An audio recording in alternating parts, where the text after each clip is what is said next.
Brandon, Chapter 4. We sat on the wall and waited for Oswald. A steady stream of kids came up and told us how upset they were about the uniforms. It looked like a very unpopular decision. All the commotion had a plus and a minus. Having other people around meant I didn't have to talk to Julia. That was good. The downside was that that gave her more ammunition. I really wasn't looking forward to the ride home. If it wasn't so far, I might have thought about walking.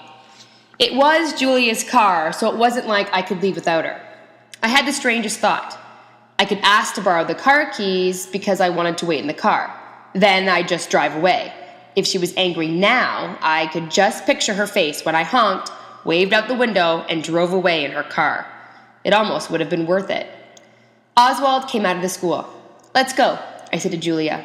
"Hang on," she said. She turned back to the three girls she was talking to. "I don't know what we're going to do, but we'll do something about those uniforms," she reassured them. Oh, great. She was going to do something. That, of course, meant she'd want me and Oswald to do something with her. I motioned for Oswald to come with me, and we left her behind. We walked across the parking lot and sat on the hood of Julia's little red Neon. It sagged under our weight.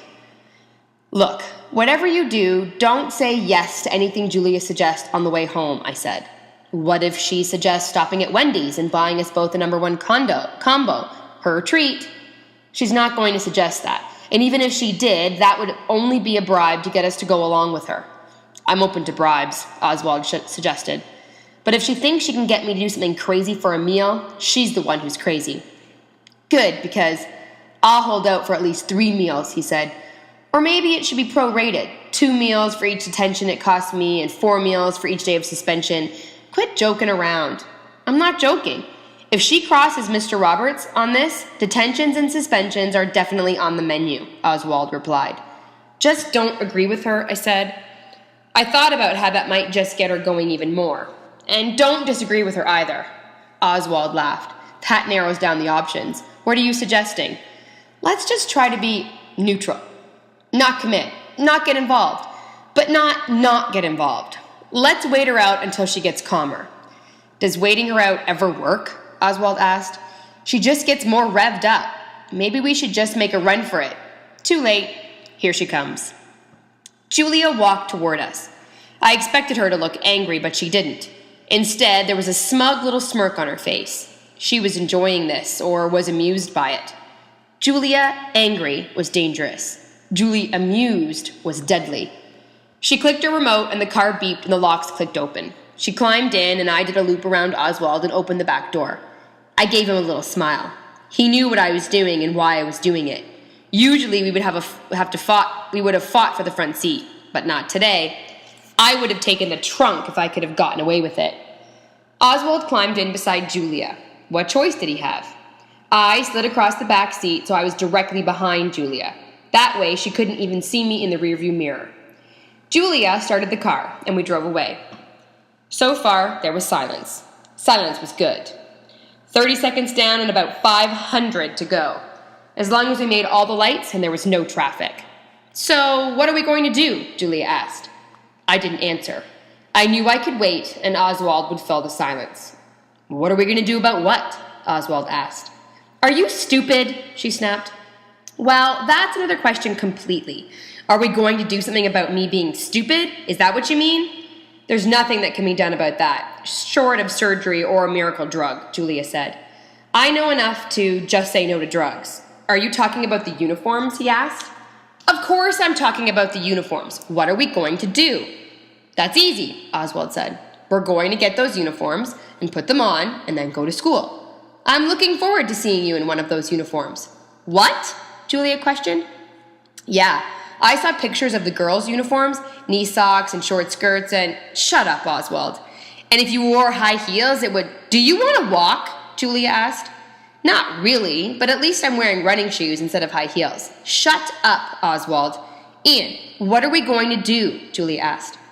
"I'm thinking," I replied. Of course, what I was thinking about was how much it would hurt if I jumped out of a moving car. Probably about the same pain as if I stayed. "And do you have any ideas?" she asked. "I'm working on eliminating ideas," I answered. "And what does that mean?" "It means that we should rule certain things out. Things like posting nasty comments about Mr. Roberts on Facebook or threatening a boycott of school. Oswald snickered. You've been there, done that, got the suspension. I wasn't planning to do any of those things, she said. Unlike some people in this car, I learn from my mistakes. Hey, I object to that comment, Oswald said. I eventually learn from my mistakes and then move on to bigger, more interesting mistakes.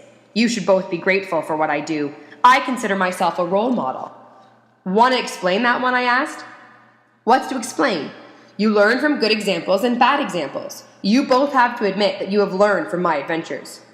No argument there, Julia agreed. So, Ian, what if we do one of those flash mob things that you and Oswald like so much? We haven't done one of those in months, I said. Then this is the perfect time to do one. I thought you didn't like flash mobs, that you thought they were stupid, Oswald said. I did think they were stupid until the one they got back to school dances. Flash mobs were sudden gatherings of people designed most often to do something silly like a pillow fight or a mass coughing or singing a song. I'd organized a lunchtime flash mob in which every student in the school gathered, listened to their iPods, and silently danced. That had convinced Mr. Roberts to allow us to have school dances again because everybody was so well behaved. And just how do you think this flash mob would work? I asked. What would people do? I think they should all take off their school uniforms and stand around naked, Oswald suggested. I laughed. I don't know if I'd be willing to participate, but I'd certainly be willing to film that and post it on YouTube. That would get a couple million views really fast. Please be serious, she said. He is being serious. That would get millions of views, Oswald said.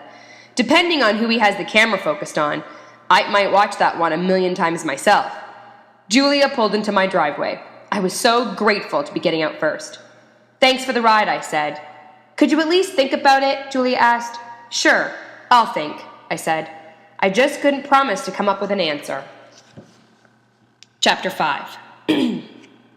My phone vibrated in my pocket, and my mother gave me a disapproving look. She didn't like us to take phone calls during meals. She had nothing to worry about. I wasn't going to answer it. I pulled out the phone and turned it off. Thank you, she said. You're welcome. Who was it? My father asked. I didn't look, I said. I didn't look because I was pretty sure who it was. You figure it's Julia? He asked. Probably. She'd already called me 3 times, once on the home phone since she dropped me off. She was relentless. Is something bothering her? My mother asked. Something's always bothering her.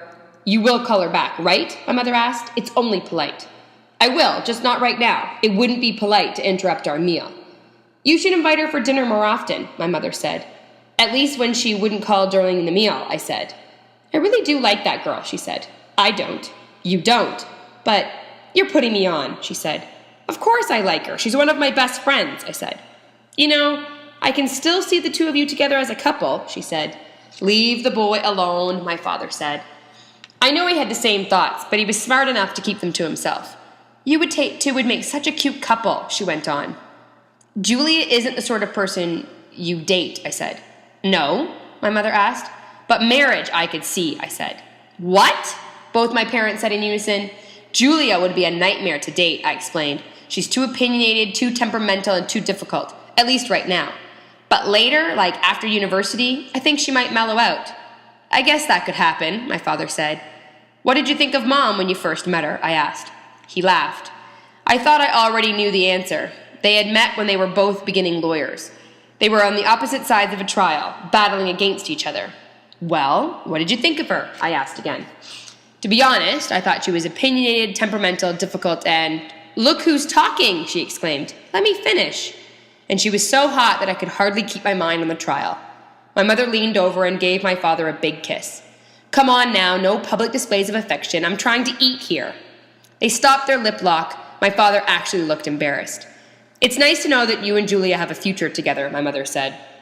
Don't start planning the wedding right now, I said. No plans. So what does Julia want to talk to you about, she asked. She's all upset about our new uniforms, I said. Your school is getting uniforms, my mother asked. Not yet, next semester. This is news to us, my father said. Why didn't you tell us about it? It was sprung on us by Mr. Roberts today. Not surprising that he'd want uniforms, my father said. He does like things to be orderly and organized. And Julia objects to the uniforms, my mother asked. Oh yeah, definitely. Does she have some plan to fight them, she asked. I think her plan mainly involves getting me to come up with something. Both my parents looked concerned. You're not planning an internet campaign or a flash mob, are you? My mother asked. We don't want you to do anything stupid, my father added. Generally, I leave stupid up to Oswald. Always good to let an expert handle things. Me, I'm not planning anything. I don't even think there's anything wrong with school uniforms. I can't imagine wearing the same thing to work every day, my father said. Really? I asked. Don't you wear a dark suit, white shirt, dress pants, and a tie almost every day? But that's not a uniform, he said. Your suits are all black or dark blue. Your ties are almost all red or blue patterns. If you threw on a school crest, you'd be wearing our uniform. There are some benefits to a uniform, I imagine, my mother said. Mr. Roberts says that they're cheaper than regular clothes, that it makes everybody equal, and that it provides for greater security. But Julia doesn't see it that way, my mother commented. What are her specific objections, my father asked. I don't know if she has any specific objections. It's more like the principle of the matter. She hates to be told to do anything. You know about that sort of person, I answered and gestured toward my mother. Hey, none of that, she said playfully. So you do have a problem with the school uniforms, my father said. No, I don't. Yes, you do, he repeated.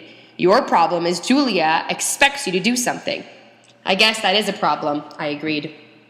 You know, the best thing would be to just tell her that you're okay with the uniforms, my mother said. I don't see that happening. I'm just getting to humor her for a while and let her run out of steam. I don't know why she's so upset. It's really not that big of a deal. In lots of countries, kids have to walk miles to get to school, or only the rich can afford to go, I said. It doesn't seem fair, my mother said, that we all have so much and so many have so little. Some of the stuff I'm learning in Mr. Roberts' class is unbelievable, I said. It seems like you're getting a lot out of that class, my father added. You're always talking about it. It's a good class, and he's a really good teacher, I paused. I think it's even helped me to make up my mind what profession I might pursue. They both waited. I'm thinking it wouldn't be that bad to be a lawyer. My father clapped his hands and my mother beamed. That's wonderful, she exclaimed. Both my parents were lawyers, as was my sister, my older brother, and a bunch of other relatives. I knew they wanted me to become a lawyer, too. I'd always said I was going to be anything but a lawyer. And we owe this to Mr. Roberts and his class on social justice, right? Yeah. He opened my eyes to what's going on in the world. There are lots of places where things aren't fair, where there isn't justice. And being a lawyer would help bring about justice, my father said proudly. Some lawyers do bring about justice, I agreed. I could fight for human rights. Maybe work for an agency that's trying to help people. That is wonderful, my mother said. But that's a long way off, I said. First, I have to worry about Julia and this uniform thing. You know, in half the countries in the world, kids would be thrilled to get a uniform and be able to go to school. Instead, she's all upset. Maybe you could explain it to her just like that, my mother suggested.